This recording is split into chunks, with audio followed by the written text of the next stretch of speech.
Chale mariachi! Welcome to my classroom, a 300-acre farm. Here at LPU, agriculture students don't just study farming, they live it. Every student gets their own land patch to sow, grow, and if you're like me, name your scarecrow. Mine's Gopal. My name is actually Steve, but I guess Gopal works too.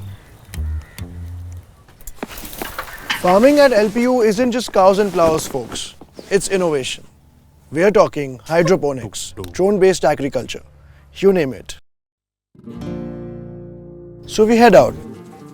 At LPU, we believe in experiential learning.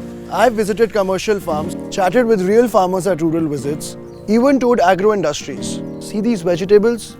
You can pick these yourself on your field trip. We learn by doing, and sometimes by getting our hands dirty. And after all that hard work, our grads reap the rewards. Literally big rewards.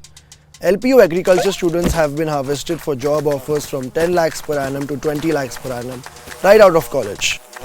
We're not just growing crops, folks. We're growing futures. And did I mention, we are the first private university in India to get ICAR accreditation for agriculture. That's the Indian Council of Agricultural Research giving us a thumbs up. So if you want to turn a patch of land into a launchpad for your career, come do it at lovely professional university. Here you will get mud on your boots, knowledge in your head, and maybe a really hefty offer letter in hand. Ready to grow with us?